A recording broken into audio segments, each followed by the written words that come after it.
ഇൻഫോസ്പെയറിൻ്റെ പുതിയൊരു വീഡിയോയിലേക്ക് ഏവർക്കും സ്വാഗതം. ചാനൽ ആദ്യമായിട്ട് കാണുന്നവരാണെങ്കിൽ സബ്സ്ക്രൈബ് ചെയ്ത് ലൈക്കും കൂടി ചെയ്ത് കാണാൻ മറക്കല്ലേ. പെൻഷൻ അറിയിപ്പുകളും അതുപോലെ അക്ഷയവുമായി ബന്ധപ്പെട്ട പുതിയ അപ്ഡേഷനുകളും ഗവൺമെൻറ്റിൽ നിന്നും വരുന്ന ഏറ്റവും പുതിയ അറിയിപ്പുകളുമായിരിക്കും ഈ ചാനലിൽ ഉണ്ടാവുക. എല്ലാവരുടെയും സപ്പോർട്ട് പ്രതീക്ഷിക്കുന്നു. സംസ്ഥാനത്ത് തീവ്ര വോട്ടർ പട്ടിക പരിഷ്കരണവുമായി ബന്ധപ്പെട്ട അന്തിമ വോട്ടർ പട്ടിക തെരഞ്ഞെടുപ്പ് കമ്മീഷൻ നാളെ പ്രസിദ്ധീകരിക്കും. ഇതിന് മുന്നോടിയായി തിരഞ്ഞെടുപ്പ് കമ്മീഷൻ രാഷ്ട്രീയ പാർട്ടികളുടെ യോഗം വിളിച്ചു. ഇന്ന് തിരുവനന്തപുരത്താണ് അംഗീകൃത രാഷ്ട്രീയ പാർട്ടികളുടെ യോഗം ചേരുക.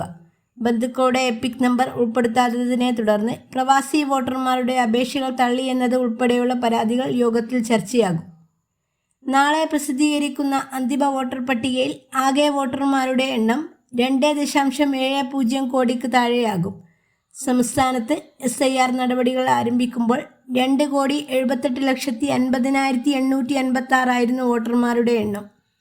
എന്നാൽ എന്യൂമറേഷൻ ഘട്ടത്തിന് ശേഷം കരട് പട്ടിക പ്രസിദ്ധീകരിച്ചപ്പോൾ 24,80,503 പേരെ ഒഴിവാക്കുകയും ആകെ വോട്ടർമാർ 2,54,42,382 ചുരുങ്ങുകയും ചെയ്തിരുന്നു.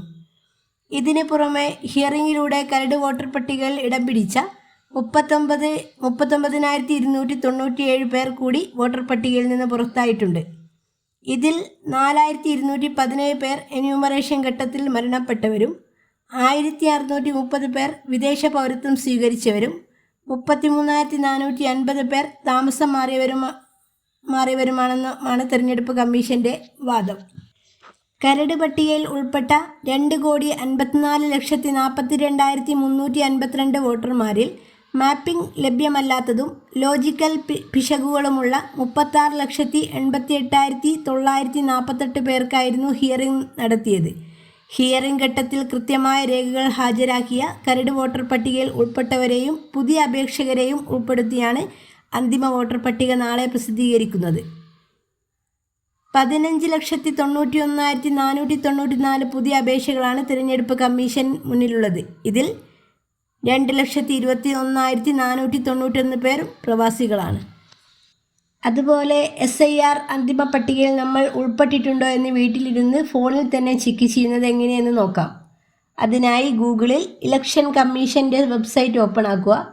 അതിനുവേണ്ടി www.ceo.kerala എന്ന വെബ്സൈറ്റിലോ അല്ലെങ്കിൽ voters.eci.gov.in എന്ന വെബ്സൈറ്റോ ഓപ്പൺ ആക്കുക.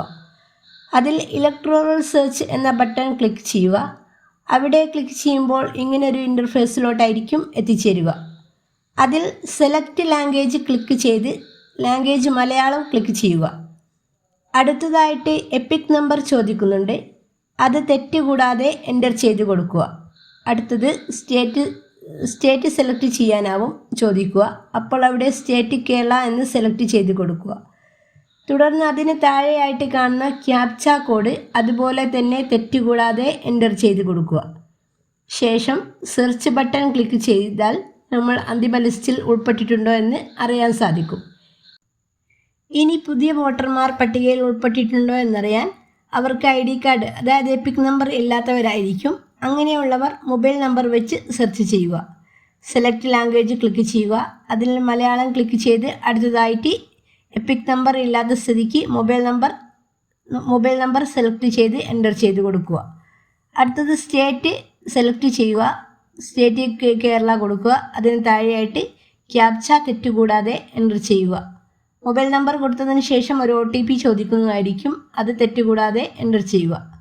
അതിനുശേഷം സെർച്ച് ബട്ടൺ ക്ലിക്ക് ചെയ്താൽ നമ്മൾ അന്തിമ പട്ടിക ലിസ്റ്റിൽ ഉൾപ്പെട്ടിട്ടുണ്ടോ എന്ന് അറിയാൻ സാധിക്കുന്നതാണ്. പ്രധാനപ്പെട്ട ഈ ഇൻഫർമേഷൻ നിങ്ങൾ മറ്റുള്ളവരിലേക്കും ഷെയർ ചെയ്യുമല്ലോ. അടുത്തൊരു ഇൻഫോർമേറ്റീവായ വീഡിയോ ആയിട്ട് വരുന്നവരെ താങ്ക് യു ഫോർ വാച്ചിങ്.